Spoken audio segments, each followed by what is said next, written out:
You know, I've always wanted a child, and now I think I'll have one, on toast. Here's your look at the NECA toys. Hocus Pocus Toony Terrors, the Sanderson sisters.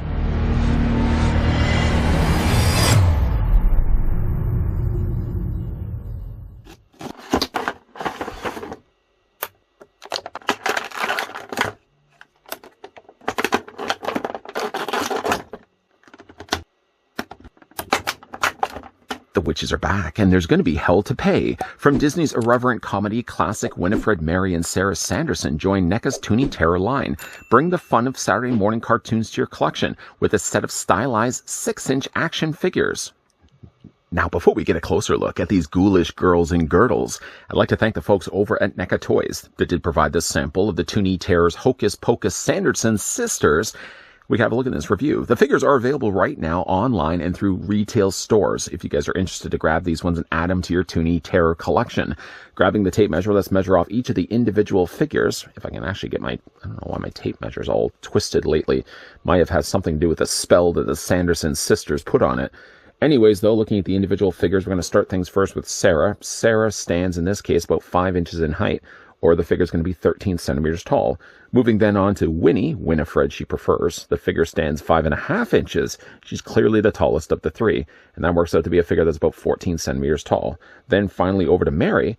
Mary is the smallest of all three of them. She's only about 5 inches in height, and that again works out to be a figure that's 13 centimeters tall. Let's go ahead and bring in a couple of other Toony Terror figures. Here's what the Sanderson sisters look like with the killer clowns from outer space, Tiny. Here's what the figures also look like with the alien from They Live. And while you'd never see them tussle with a werewolf, here's what they also look like along with Scott Howard. Getting him to stand. Scott Howard from, of course, Teen Wolf. Sad news, though, for the sisters is that they don't come included with any accessories.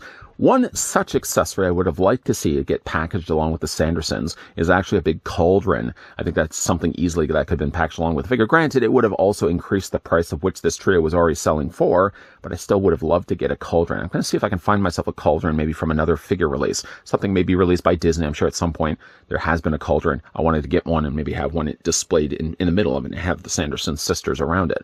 Though, while not having any accessories, I think all of the sisters look really good with one another. Of course, picking up one individually. We're going to start with this side and work our way across. We're going to start first with Sarah Sanderson, ironically enough played by actress Sarah Jessica Parker. Head sculpt wise, she's very pretty. In fact, she is the prettiest, I feel, of the three sisters. She is also the more leaner looking sister with long flowing hair. You can see like the hair itself is really nicely handled.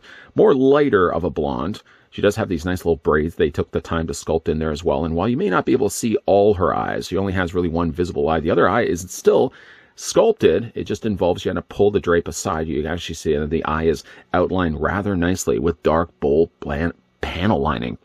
You can also see as well she does have a little mole there just below her lips. And I'm glad to see that they gave her a nice big smiling face.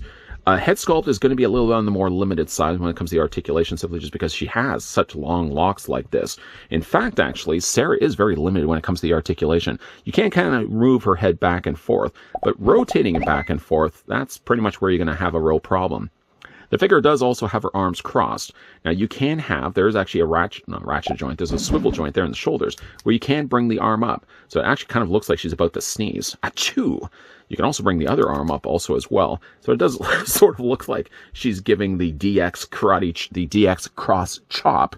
And of course, then that's the only articulation that the figure has. The rest of the figure is kind of just kept to more just a solid brick of plastic, which is fine. I don't think necessarily she needed to have sculpted feet on the bottoms of her skirt, for example. She's got this kind of long kind of dress there on the back here. I don't know if this would be, I guess it would be part of her dress, but the back of the dress at least is more of a kind of a vibrant royal purple. The front is actually more of a kind of brownish red. And she has a nice pink additionally added there to the top of her top. The top of her top. Some nice additional details that they've also added there to a necklace as well. But yeah, certainly when it comes to Sarah's, at least, Sarah's going to be I don't want to say the most limited articulated, because I think actually Mary is the one that's the most least articulated of the three sisters. So again, you can only really move her head. And again, you can move her arms up and down as well. DX chop. I'm going to put the figure down here. She also stands really well, too, and a lot of it has to do with the fact that she just has no feet whatsoever. She kind of is just basically a big paperweight with at least movable arms and heads. Then on to the next figure. I guess we'll kind of continue our way in the middle here. We're going to look at Winnie, or Winifred. Bette Midler, of course. One of my favorite things of Bette Midler is the fact that when she is really nasty, I mean, whether she's behind the camera, behind the scenes, or even in front of the movie, she plays for a really interesting character. I really loved some of the earlier movies that she did along with Danny DeVito. Boy, those were some classics. Now, when it comes to certainly Winifred here, she kind of has sort of a same sort of sculpting as Bram Stoker's Dracula. You ever notice that?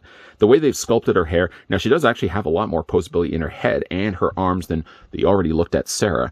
In this case, she actually is wearing like a cloak. The cloak is nicely done here in a very dark forest green, and she has some nice brighter greens added in there as well. Still, that royal purple gets afforded in there as well, and some really nice gold accents. When it comes to the bottoms of her feet, again, these two figures, unlike the one that we're about to look at with Mary, these ones actually have no posability. Nothing on the bottoms of the bases. They're simply just, again, blocks of plastic. But still, despite that, Winifred still manages to have articulation in her head.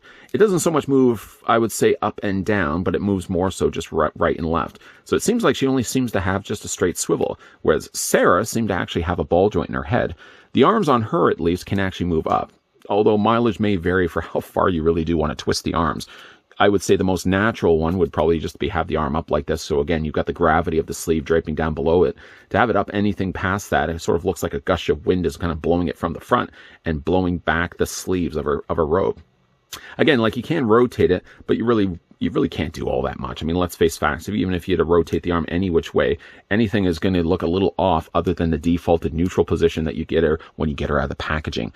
So that's Winifred. Then, of course, we're going to move on to Mary here.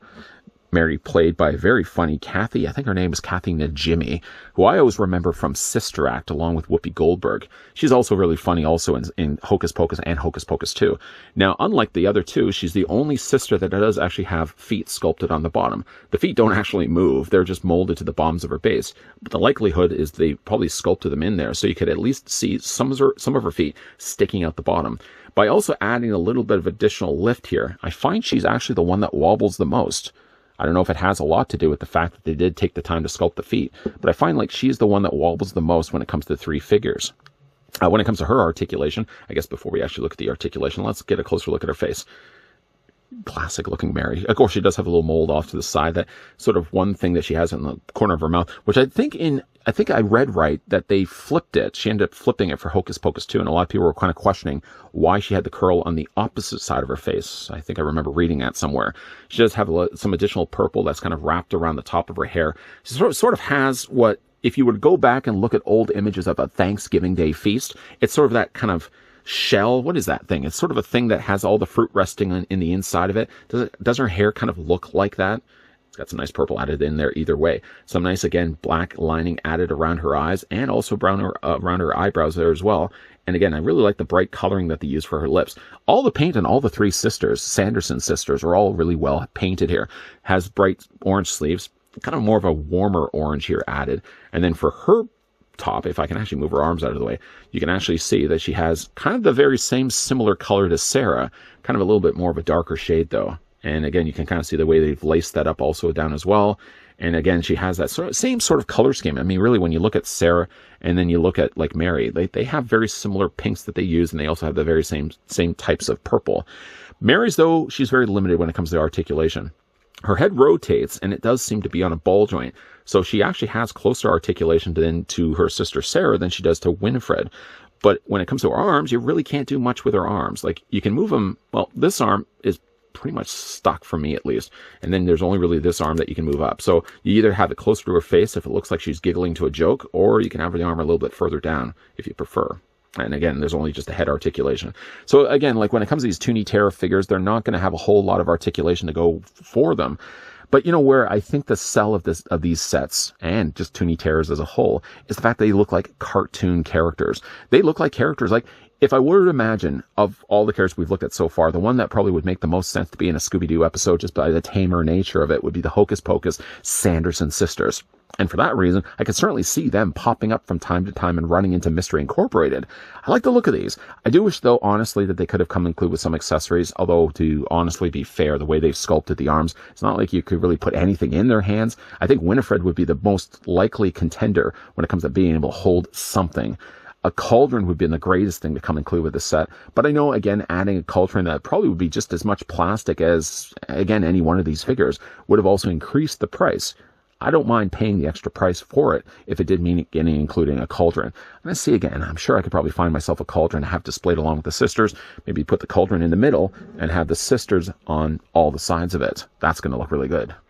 Okay, didn't get a cauldron this time around, but we did get, though, is Toony Terror treatment of the trio of sisters, the Sanderson sisters, from the 1993 film Hocus Pocus. Many of you consider that to be a staple every Halloween. I know many people that love watching Hocus Pocus all year round. But crazy to think that 1993 was the first time we saw the Sanderson sisters, and that all three actresses then came back for the 2022 sequel, Hocus Pocus 2. I didn't think they missed a step either. I haven't yet seen Hocus Pocus 2, but I've certainly seen trailers and I've seen behind-the-scenes footage. And we all know, of course, actors and actresses all age. But I think that they didn't look like they missed the step at all. I mean, obviously they look a little bit older, but they didn't look as old as maybe I was expecting when I first heard them say, we're going to be doing a Hocus Pocus 2, because immediately I sort of thought to myself, I don't know if I want to see all three of these actresses come back to play the same roles again. And yet, again, from what I've seen of it, still going to have to definitely get around to watching Hocus Pocus 2. It looks maybe just as good as the first one. Nothing's really going to beat the first one. Have you seen Hocus Pocus 2? If you have, let me know down below in the comment section. Is it just as good as the first one? And also let me know, of the three Sanderson sisters, who would you say is your favorite? I always kind of had a thing for Mary. I always thought Mary was the funniest of the three sisters, but I also thought that Sarah was the prettiest of the three. Who was your favorite Sanderson sister? Let me know down below in the comments section.